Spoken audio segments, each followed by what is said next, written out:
அவர்களுக்கு சிறப்பான உற்சாகமான வரவேற்பு கொடுத்திருக்கக்கூடிய மற்றவர்களுக்கும் முதல்ல என்னுடைய நன்றியை தெரிவிச்சுக்கிறேன்.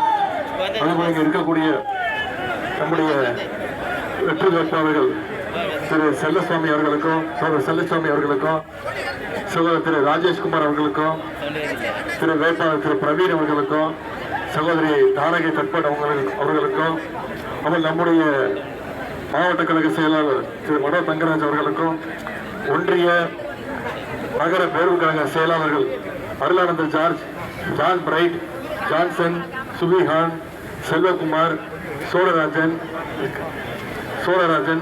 Sundarraj, Jabith Jose, John, Satish, Nazir, Dudley, Bright Singh, Haji, மாவட்ட இளைஞரணி அமைப்பாளர் திரு ஜெகநாதன், துணை அமைப்பாளர் ஜான் ஜெஃபர்சன், விஜய் ஜீவன், ஜெயச்சந்திர கூப்படி, இளைஞரணி உள்ளிட்ட அனைத்து அணிகளைச் சேர்ந்த நிர்வாகிகளுக்கும் நம்முடைய மதச்சார்பற்ற முற்போக்கு கூட்டணி கட்சியைச் சேர்ந்த நண்பர்கள், இந்திய தேசிய காங்கிரஸ், திராவிட கழகம், தேசிய முற்போக்கு திராவிட கழகம், விடுதலை சிறுத்தைகள், இந்திய கம்யூனிஸ்ட் கட்சி, மார்க்சிஸ்ட் கம்யூனிஸ்ட் கட்சி, மறுமலர்ச்சி திராவிட முன்னேற்ற கழகம், இந்திய யூனியன் முஸ்லிம் லீக், மனிதநேய கட்சி, மக்கள் நீதி மையம், SDP உள்ளிட்ட அனைத்து கட்சிகளைச் சேர்ந்த நண்பர்களுக்கும் இங்கே பெருமளவு வந்திருக்கக்கூடிய தாய்மார்களுக்கும் அக்காக்களுக்கும் தங்கைகளுக்கும் பாட்டிகளுக்கும் அத்தனை பேருக்கும் முத்தமிழர் கலைஞருடைய உயிரினும் மேலான அன்பு உடன்பிறப்புகள் அத்தனை பேருக்கும் நன்றியை நான் தெரிவிச்சுக்கிறேன்.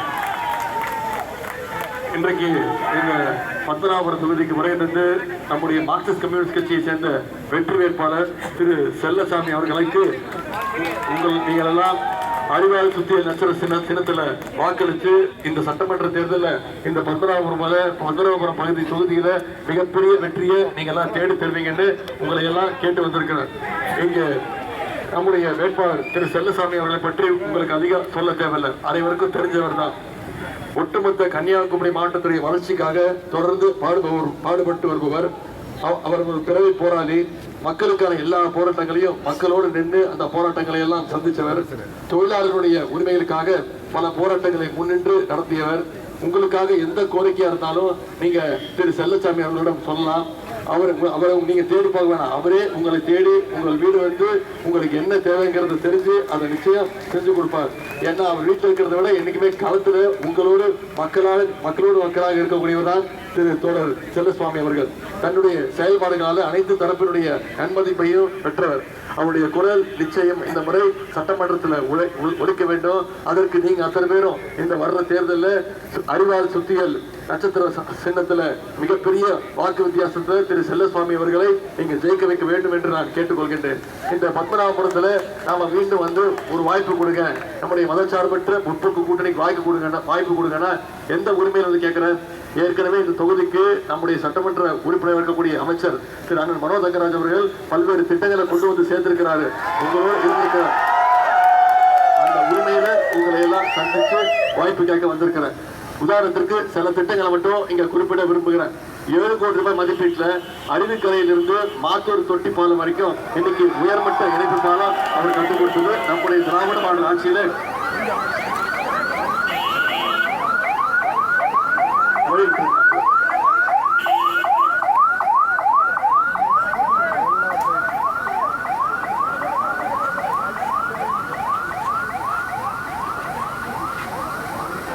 அருவிக்கரையிலிருந்து மாத்தூர் தொட்டி பாலம் வரைக்கும் இன்னைக்கு உயர்மட்ட இணைப்பு பாலம்.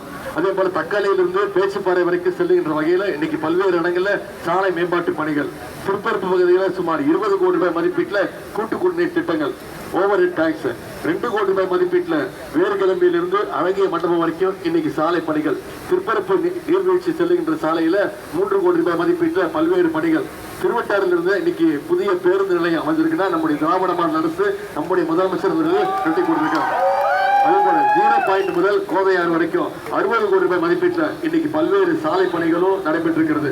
எனவே அந்த உரிமையோடு இத்தனை பணிகளையும் செஞ்சு கொடுத்திருக்கிறோம். மீண்டும் செல்லசுவாமி அவர்களை தேர்ந்தெடுத்து அனுப்பிச்சீங்கன்னா இந்த தொகுதிக்கு என்னென்ன தேவையோ அதை நம்முடைய திராவிட மாடல் அரசு நிச்சயம் உங்களுக்கு செஞ்சு கொடுப்போம் அப்படிங்கிறத உங்ககிட்ட நான் கேட்டுக்கொள்கின்றேன். இது மட்டும் இல்ல, தமிழ்நாட்டுக்கு இன்னைக்கு பல்வேறு திட்டங்களை நம்முடைய திராவிட மாடல் அரசு செஞ்சு கொடுத்திருக்கிறோம். போன சட்டமன்ற தேர்தலில் சொன்ன வாக்குறுதி எல்லாம் நிறைவேற்றி கொடுத்திருக்கிறோம். உதாரணத்துக்கு 2-3 திட்டங்களை மட்டும் சொல்ல விரும்புறேன். நம்முடைய ஆட்சி அமைச்சோடனே நம்முடைய முதலமைச்சர் அவர்கள் போட்ட முதல் கையெழுத்து மகளிருக்கு கட்டணமில்லா பேருந்து திட்டம், மகளிர் விடியல் பயண திட்டம். இன்னைக்கு அந்த திட்டத்தின் மூலம் ஒவ்வொரு மகளிரும் மாசம் 900 ரூபாயில இருந்து 1000 ரூபாய் வரைக்கும் சேமிச்சிருக்கிறாங்க. அதே மாதிரி அரசு பள்ளியில படிக்கக்கூடிய குழந்தைங்க நல்ல பள்ளிக்கூடத்துக்கு வந்தாலே பசியோடு இருக்கக்கூடாதுன்னு நம்முடைய முதலமைச்சர் அறிமுகப்படுத்துறதுதான் முதலமைச்சர் காலை உணவு திட்டம். இன்னைக்கு அதே மாதிரி பள்ளிக்கூடத்துக்கு வர வச்சுட்டோம், அவங்க கல்லூரிக்கு அனுப்பணும் அப்படின்னு கல்வி ஊக்கத்தொகை கொடுக்குறோம். அரசு பள்ளியில படிச்சு எந்த காலேஜில் போய் படிக்க போனாலும், அது தனியார் காலேஜா இருந்தாலும் சரி, ஒவ்வொருத்தருக்கும் மாசம் கல்வி ஊக்கத்தொகை 1000 ரூபாய் நம்முடைய முதலமைச்சர் அவர்கள் ஒவ்வொரு மாணவ மாணவிக்கு கொடுத்திருக்கிறார். கிட்டத்தட்ட 13 லட்சம் மாணவ மாணவிகள் இதுல பயன்பெற்று இருக்கிறாங்க. இப்போ சமீபத்துல 10 லட்சம் கல்லூரி மாணவ மாணவிகளுக்கு இலவச லேப்டாப் திட்டம் அறிவிச்சு ஒரே மாசத்துல நம்முடைய முதலமைச்சர்கள் கொடுத்து முடிச்சாங்க. இப்படி பல்வேறு திட்டங்களை செஞ்சு கொடுத்திருக்கிறோம். உதாரணத்துக்கு உங்க அத்தனை பேருக்கு தெரியும் கலைஞர் மகளிர் உரிமை தொகை திட்டம். போன சட்டமன்ற தேர்தலில் நாம சொன்ன வாக்குறுதி இப்ப கடந்த 3 வருஷமா 1,31,00,000 மகளிருக்கு மாசம் 1000 ரூபாய் மகளிர் உரிமை தொகை நம்முடைய முதலமைச்சர் அவர்கள் வழங்கியிருக்கிறாங்க. இப்ப மகளிர் உரிமை தொகை திட்டத்தை நிப்பாட்டோடு ஒரு கூட்டம் சங்கி கூட்டம் முயற்சி பண்ணாங்க. அதிமுகவும் பாஜகவும் நீதிமன்றம் வரைக்கும் போனாங்க. தேர்தலை காரணம் காட்டி நிப்பாட்டுறதுக்கு முயற்சி பண்ணாங்க.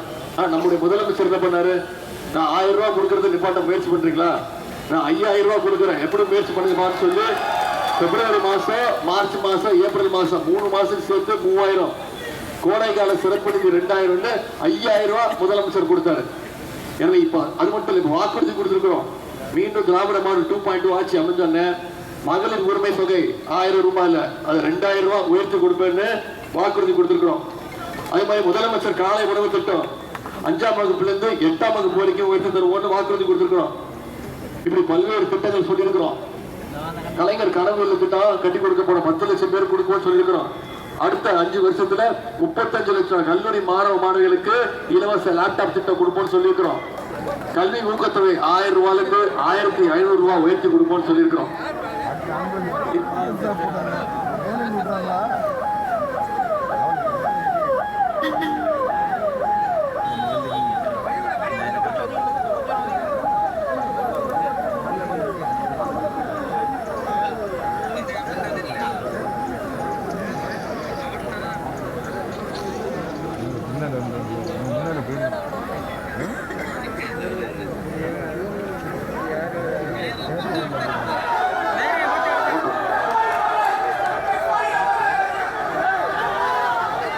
போயிட்டு என்ன போட்டோ போட்டோலாம் கிடையாது. ஓட்டு கேட்கலாம், போட்டோ கேட்டா போதுமா? போயிட்டு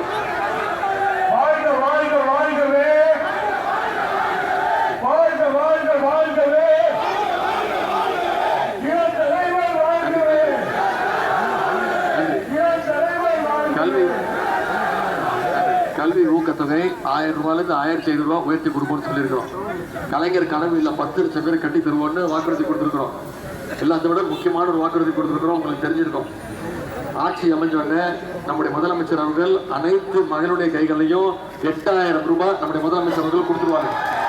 அந்த 8000 ரூபாய் மகளிர் நீங்க முடிவு செஞ்சுக்கலாம். வீட்டுக்கு என்ன தேவையோ, மின்சாதன பொருட்கள் என்ன தேவையோ அதை நீங்களே முடிவு பண்ணி நீங்களே வாங்கிக்கலாம். இந்த திட்டங்கள்லாம் நிறைவேற்றப்படணும்னா மீண்டும் நம்முடைய திராவிட மாடல் 2.2 ஆட்சி அமையணும். அதற்கு இந்த 4 தொகுதியிலையும் பத்மநாபபுரம் தொகுதியில தோழர் செல்லசாமி அவர்களுக்கு அறிவால் சுத்தியல் நட்சத்திர சின்னத்திலையும், கிள்ளியூர் தொகுதியில சகோதரர் ராஜேஷ்குமார் அவர்களுக்கு கை சின்னத்திலையும், விலவங்கூர் தொகுதியில சகோதரர் பிரவீன் அவர்களுக்கு கை சின்னத்திலையும், குளச்சல் சட்டமன்ற தொகுதியில கை சின்னத்துல சகோதரி தாரகை தற்பன் அவர்களுக்கும் வாக்களிச்சு நீங்க மிகப்பெரிய வெற்றியை தேடி தரணும்னு உங்களை எல்லாம் நான் அன்போடு கேட்டுக்கிறேன். அது வர இருக்கக்கூடிய சட்டமன்ற தேர்தல் நம்முடைய முதலமைச்சர் அவர்கள் தொடர்ந்து சொல்ற மாதிரி தான். இந்த சட்டமன்ற தேர்தல் சாதாரண தேர்தல் இல்ல, இது டெல்லி அணி வெர்சஸ் தமிழ்நாடு அணி. டெல்லி அணி ஜெயிக்குதா, தமிழ்நாடு அணி ஜெயிக்குதாங்கிறத இந்த தேர்தலில் நாம நிறுத்தி காட்டணும். நாம ஏன் டெல்லி அணின்னு சொல்றோம்? நான் இவ்வளவு திட்டங்கள் சொல்றேன்னு, இவ்வளவு நல திட்டங்கள் செஞ்சிருக்கிறோம், இவ்வளவு திட்டங்கள் கொண்டு வந்திருக்கிறோமே. யோசிச்சு பாருங்க, ஒன்றிய பாஜக அரசு தமிழ்நாட்டுக்குன்னு ஏதாவது திட்டங்கள் ஒதுக்கி இருக்காங்களா? நம்ம கேட்கிற நிதி கொடுக்குறாங்களா? எந்த உதவியும் செய்யறது இல்லை, எந்த திட்டங்களும் வர்றது இல்லை. இப்ப தேர்தல் வருதுங்கிறோடனே மோடி அவர்கள் வார வராரு. நாளைக்கு இங்க கன்னியாகுமரி வராரா? வரும்போது கேளுங்க, தமிழ்நாட்டுக்கு என்ன திட்டங்கள் கொடுத்தீங்கன்னு கேளுங்க. எந்த திட்டமும் கொடுக்கறது இல்லை. கல்வி நிதி வர வேண்டிய நிதி ஒதுக்கீடு செய்யல. மும்மொழி கொள்கை ஏத்துக்கிட்டாதான் தமிழ்நாட்டுக்கு தர வேண்டிய நிதியை கொடுப்பேன்னு சொல்றாங்க. மும்மொழி கொள்கைன்னு சொல்லிட்டு மீண்டும் தமிழ்நாட்டுக்குள்ள ஹிந்தி திணிப்பை எப்படியாவது கொண்டு வரணும்ன்ற முயற்சியில இன்னைக்கு ஒன்றிய அரசு ஈடுபட்டுக்கிட்டு இருக்கு. அதனால நம்முடைய தலைவர் மீண்டும் மீண்டும் சொல்றது மாதிரி நம்முடைய தமிழ்நாடு என்னைக்குமே டெல்லிக்கு அவுட் ஆஃப் கண்ட்ரோல் தான் அப்படிங்கறத இந்த தேர்தல் மூலம் நிரூபிச்சு காட்டும். செஞ்சு காட்டுவோமா? போட்டோ கேட்டீங்கல்ல,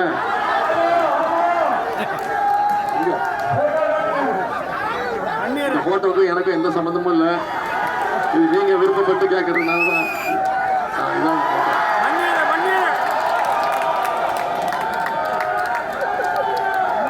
சரிதா?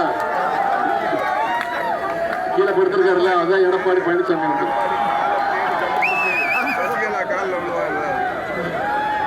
இப்படிதான் 2017ஆம் ஆண்டு அவர் முதலமைச்சர் ஆனாரு. இதைத்தான் நான் சொன்னேன், நீங்க மக்களை சந்திச்சு முதலமைச்சர் ஆகல, காலில் விழுந்து முதலமைச்சர் ஆனீங்க, அந்த அம்மா காலை பிடிச்சு முதலமைச்சர் ஆனீங்கன்னு நான் சொன்னேன். அவர் இப்ப கேட்கிறார், ஆமா காலில் வந்தது உண்மைதான், என்ன தப்புன்னு கேட்டாரு. நான் காலில் விழுந்து தப்புன்னு சொல்லவே இல்லை, அந்த அம்மா காலை வாரி விட்டீங்கல்ல அதுதான் தப்புன்னு சொல்றேன். அந்த அம்மா ஜெயலலிதா அம்மா இருந்த வரைக்கும் அந்த அம்மாவோட காலு, அந்த அம்மா இறந்ததுக்கு அப்புறம் சசிகலா அம்மா காலு, சசிகலா அம்மா ஜெயிலுக்கு போன டிடிவி தினகரன் காலு. இப்ப எல்லார் காலையும் விட்டுட்டு நான் டெல்லியில போய் மோடி காலை தான் பிடிச்சி தொங்குவேன்னு தொங்கிட்டு இருக்கிறாரு. திரு எடப்பாடி பழனிசாமி அவர்களுக்கு இந்த தேர்தலில் அவரோட கூட சேர்ந்து வராங்க. டெல்லி அணின்னு சொல்றேன்ல, பிஜேபி தமிழ்நாட்டுக்குள்ள என்னைக்குமே நம்ம நுழைய விட மாட்டோம், அவங்களுக்கு தெரியும் நுழைய விட மாட்டோம்னு தெரியும். அதனாலதான் இன்னைக்கு அதிமுகங்கிற போர்வை போத்திக்கிட்டு இன்னைக்கு பிஜேபி தமிழ்நாட்டுக்குள்ள எப்படியாவது நுழையணும்னு முயற்சி பண்ணிட்டு இருக்காங்க. இந்தியாவில் இருக்கக்கூடிய பல மாநிலங்கள்ல பாஜக கண்ட்ரோல் எடுத்துட்டாங்க. ஆனா தமிழ்நாட்டுக்குள்ள மட்டும் நுழைய விட மாட்டேங்கிறோம்.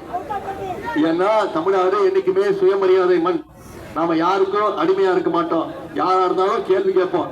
இன்னைக்கு கூட நம்முடைய தலைவர் அவர்கள் சொல்லியிருக்கிறாங்க, 16ஆம் தேதி நாடாளுமன்றத்துக்கு கூட்டிட்டு இருக்கிறாங்க. எதுக்கு? தொகுதி மறுவரையறை டீலிமிட்டேஷன் கொண்டு வராங்க. அது கொண்டு வந்தாங்கன்னா 39 தொகுதி நாடாளுமன்ற தொகுதி தமிழ்நாட்டில இருந்து குறைக்கப்பட்டு 32 ஆக்கப்படும். எண்ணிக்கை குறைக்கிறாங்க. இதை நம்முடைய முதலமைச்சர் அவர்கள் இந்தியாவிலேயே முதல் முதலமைச்சர், முதல் தலைவர், ஒரு வருஷத்துக்கு முன்னாடியே இந்த பிரச்சனையை பேச ஆரம்பிச்சது நம்முடைய தமிழ்நாடு தான். இப்படி இந்தியாவுக்கே எடுத்துக்காட்டா இருக்கக்கூடிய நம்முடைய முதலமைச்சர் அவர்களை மீண்டும் முதலமைச்சராக்கக்கூடிய தேர்தல் தான் வர்ற ஏப்ரல் 23. இன்னைக்கு தேதி 14. இன்னும் நம்முடைய கைகள்ல 8 நாட்கள் இருக்கு. இந்த 8 நாட்களும் நீங்க வந்திருக்கக்கூடிய ஒவ்வொருத்தரும் உங்களுடைய பகுதிகளில் இருக்கக்கூடிய ஒவ்வொரு வீட்டுக்கு போங்க, ஒவ்வொரு வாக்காளரையும் சந்திங்க. ஏன் நம்முடைய கூட்டணி கட்சி சின்னம் அறிவாள் சுத்தியல் நட்சத்திர சின்னத்துக்கு ஏன் வாக்களிக்கணும்? கை சின்னத்துக்கும் நம்முடைய ராஜேஷ்குமார் அவர்களுக்கும் பிரவீன் அவர்களுக்கும் தாரகை தட்பட் அவர்களுக்கும் ஏன் வாக்களிக்கணும் அப்படிங்கிற பிரச்சாரத்தை நீங்க செய்வீங்களா? ஆம்புலன்ஸ் கழுவி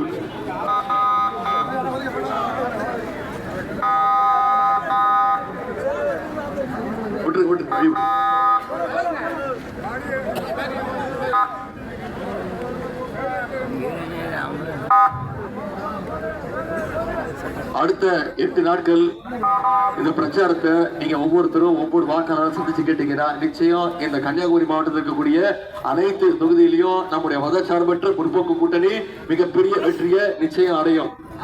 அந்த 6க்கு 6 நிச்சயம் செஞ்சு கொடுப்பீங்களா? வெற்றி உறுதியா? உங்களை எல்லாம் அன்போடு கேட்கிறேன், பண்போடு கேட்கிறேன், பாசத்தோடு கேட்கிறேன், உரிமையோடு கேட்கிறேன், உங்க வீட்டு பிள்ளையாக இருந்து கேட்கிறேன், தலைவருடைய மகனாக இருந்து கேட்கிறேன், இன்னும் பெருமையா சொன்னா டாக்டர் கலைஞருடைய பேரனாக இருந்து கேட்கிறேன். நம்முடைய வெற்றி வேட்பாளர்களுக்கெல்லாம் பிரச்சாரத்தை செஞ்சு மிகப்பெரிய வெற்றியை இந்த சட்டமன்ற தேர்தலில் நீங்க செஞ்சு கொடுக்கணும் அப்படிங்கறத உரிமையோடு கேட்டு உங்களுடைய அன்புக்கும் வரவேற்புக்கும் நன்றி தெரிவித்து விடைபெறுகின்றேன். நன்றி, வணக்கம்.